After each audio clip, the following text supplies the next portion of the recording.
Umaga ng August 21, lumayag mula sa Buliluyan Port sa Bataraza, Palawan ang BRP Cabra at BRP Sindangan ng Philippine Coast Guard. Bago maghating gabi, nagkita sa may Sabina Shoal ang mga barko ng PCG at dalawang supply boats ng Philippine Navy. Noong oras na yon, namata na rin ang mga nag-uumpukang barko ng China, kabilang ang isang China Coast Guard vessel. Kinaumagahan, August 22, habang palapit na mga barko ng Pilipinas sa may Ayungin Shoal, pumorma na rin ang mga dagdag na barko ng China Coast Guard at Chinese Maritime Militia na aakmang muling mga harang. Kumbaga naging layer pa nga eh.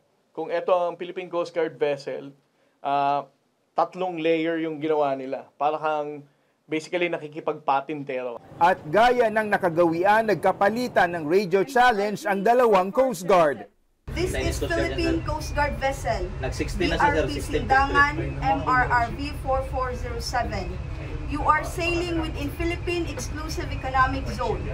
What is your intention? Over.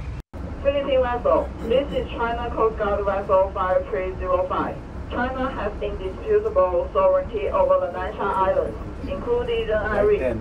In the spirit of humanism, we only permit your ship carrying food and other necessary living materials and the rotating personnel without construction materials. So the illegally grounded vessel. Over.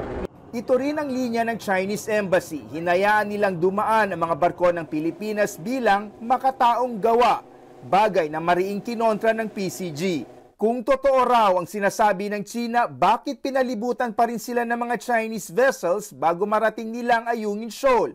Higit sa lahat, hindi raw totoo na may special arrangement sa pagitan ng Pilipinas at China para pansamantalang payagan ang paghatid ng rasyon. Well, first of all, we don't need to ask permission from the Chinese government.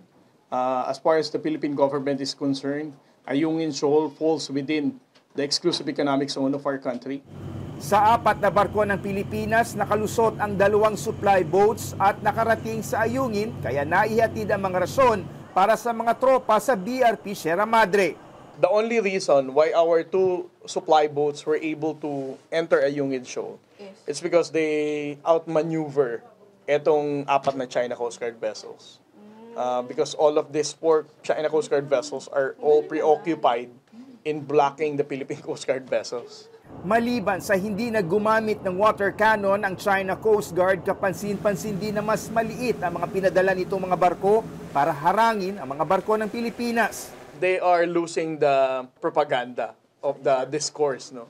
The David and Goliath optics. Maaring naapektuhan daw ang China sa pagkondena ng international community kung kaya't gusto nitong pahupain muna ang mga batikos. At kahit ulit-ulitin raw ng China ang panggigipit nito sa West Philippine Sea, giit ng gobyerno, hindi kailanman aatras ang Pilipinas. David Santos, CNN Philippines.